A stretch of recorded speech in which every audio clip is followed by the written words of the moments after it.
my track every single dollar this week. So here's what I spent in a week as a 40-year-old living in Atlanta. Let's get right into it. Now, I have my sticky note because y'all know when life get hectic in the inside, we bring the content outside. Y'all gonna get this content by any means necessary. Like I told myself last year, I was gonna start taking my YouTube channel seriously, and I have been sticking with it, and I've been kind of consistent with this channel, and I'm kind of enjoying this community that we are building over here. So for those that are new over here, my name is Nikki. I'm a 40-year-old living in Atlanta. I'm on a debt-free journey, but your girl loves to eat, and your girl loves her some sneakers as well. So that's just a little bit about me, just for reference or whatnot.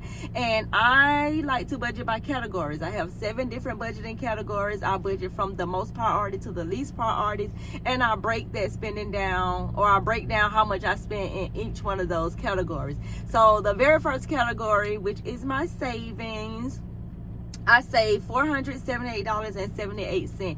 And I know I told y'all in the last video that I'm gonna be pausing my savings, which I have done. However, once you go online and pause and do all that type of stuff, sometimes you might miss the deadline. So I missed the deadlines for pausing my savings, so it doesn't take effect until August.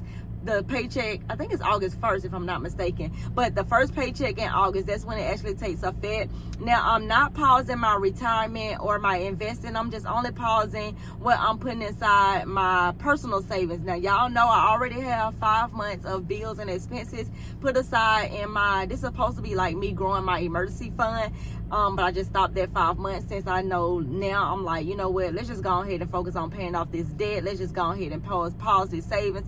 So I probably have about 6 months now since, you know, money went inside of that savings. I'll have to add everything back up and actually see. But for us right now, this is the amount of money that went into my savings. Everything was on automatic draft. Everything got automatically taken out for retirement, investing, then my personal savings. I told y'all that I'm not sure if I'm going to go in that account and actually pull that $250 back out and actually use that for something. Now, I will speak more on the debt part when I get to the debt part and, you know, kind of like, I guess, talk it out with you guys on what I plan on doing. But that's what I actually spent inside of the savings category. The next category is my home category. And inside of my home category is like my mortgage, utilities, my phone bill, aftercare for my son, things like that, like the main important bills that I know got to be taken care of, you know, in this house to keep this house going. And no money was spent on the house category or the home category this week, which is, you know, pretty exciting because that's like my largest budget category. Now, school is about to start in about 2 weeks, I think it is, or a week and a half. So I'm going to be back paying aftercare fees when it comes to August. So I got to start saving or putting aside for that. So I do have money set aside. However, we're going to see how it flows. Like right now, I think I'm doing like around $190 for aftercare fees set aside. But we're just going to see what happens. The next category is food, and you know your girl can eat her budget up. Y'all already know I can eat a budget up. I love smoothie bowls. I love smoothies. I love iced coffee. Now I've been doing really good on the frappes.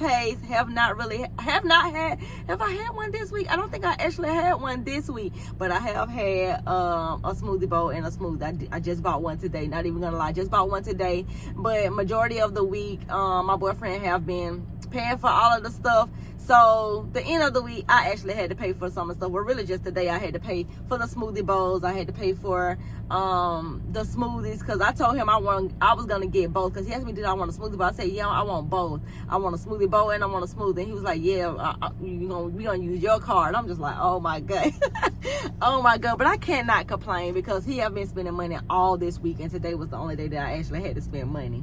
So today with food, we went to Publix to get something to put on the grill for later on. I actually treated him out to eat as well because like I said before, we've been spending money every single day this week. And spoiler alert, his family did not come.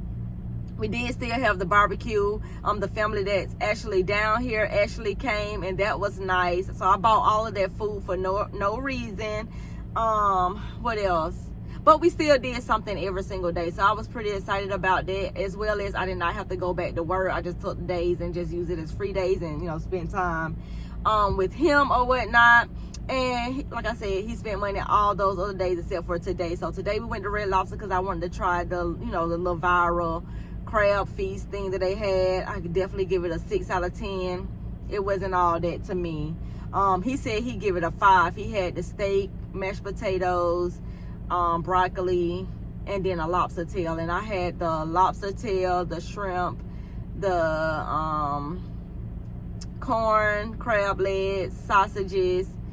I had the most expensive meal, just put it that way, and I added sausages in it, and I had the seasoning I had was Cajun seasoning, and I got it extra spicy, and it was still a 6 out of 10. It was still bland to me, but that's neither here nor there. I think my taste buds is just set for juicy crab, and it definitely wasn't giving juicy crab. So in the food category, I spent $329.05. That's a lot of money for just one day. You know what I'm saying? That's a lot of money for one day, but it is what it is. Moving on to the next category, which is transportation.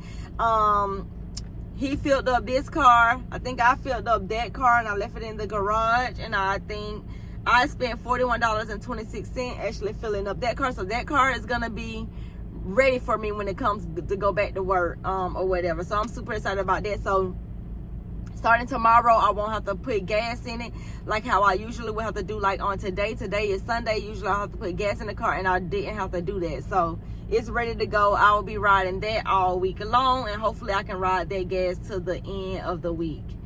The next category is subscriptions, and I had my TikTok membership come out, and that was $6.52. And I'm thinking Apple is adding on taxes to this subscription, or TikTok. Maybe the subscription has went up, because when I first signed up for the subscription, it was $5.49, and then I knew that it was gonna go up to like $5.99, but I think that they are adding on fees. Like Apple was charging a fee, and TikTok is charging a fee, and everybody is charging fees, and it has went up to this $6.52. And before I was trying to figure out what is this $6.52 charge that I keep getting from Apple. And it's that TikTok thing, because that's the only thing that I seen on there. And then I seen an email from TikTok that said that your membership was, being renewed or whatever. So that's exactly what it is. They are charging taxes and everything else on these subscriptions now. The next category is debt, and let's get into this debt. So the minimum payment came out for my Discover credit card, which was $106.64.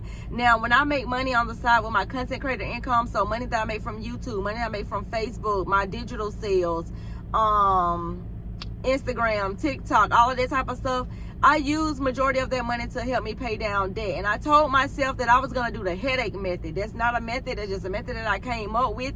I don't know if I made that up or if somebody else made that up and I just been stealing it. But you got the debt snowball, you got the debt avalanche, and you got my method, which is the headache method. And what the headache method is basically whatever debt gives you the biggest headache, that you just get tired of paying, it just keeps you up at night, that's what you want to focus on. So for me, that has been my collection account. I'm getting tired of paying $115 every single month to this collection account, and I would rather use that $115 to put towards this credit card. So what I did was I sent an extra $200 to the collection account, and it's still showing the same price. It's still showing the same balance, $1703.23. And I'm like, okay, well, what is going on?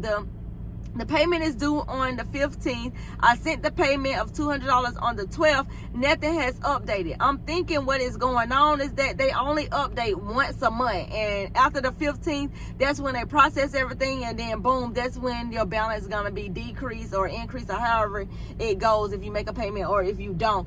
And I don't like that. I don't like that at all. I like to see once my money go over there, I like to see the balance go down. I'm not seeing that with this collection account, and I don't like it. So I'm thinking that I might have to switch the roles and put the money towards the credit cards instead of putting the money towards this collection account, although the collection account is giving me the biggest headache.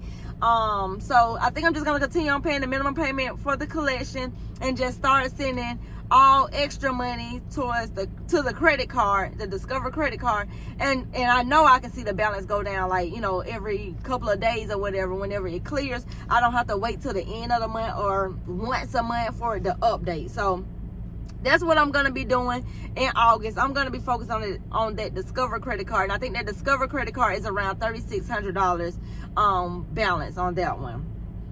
The next category is funds / miscellaneous. And basically, I have all of my sinking funds in this. So I'm just going to total this up as one. I should have known that the Amazon driver was going to come over here. She's delivering a package, but we're going to keep on going. The funds / miscellaneous category $194.24 was actually spent in that category. And basically I went thrifting. Y'all know your girl love her little thrift shop, and I found some really good deals on that. I did the half off on majority of the items. Y'all know that I'm still school shopping for my son and things like that, and I've been finding some really cute items for myself as well, because your girl have picked up some weight and she's been trying to find her some things to fit in her closet that she can put on and look nice for when she go out. And I actually have been really finding some really good deals. So $194.24 actually spent in fun. But I know that y'all are not here for that. You want to know, girl, what's the amount of money that you spent this week? Like, get to the point. How much did you spend? Because this sounds like a whole lot of and I'm gonna get right into how much I actually spent. So this week I spent $1,156.49 as a 40-year-old living in Atlanta. Let me know in the comments, do you think that this is too much money to spend in 1 week, or was it just enough money, or do you think it was, probably just right? And make sure you check out my previous video explaining to you why I'm going to be pausing my savings so that I can focus on paying off my debt. I will link it after this video, but I will see you in the next one. Bye.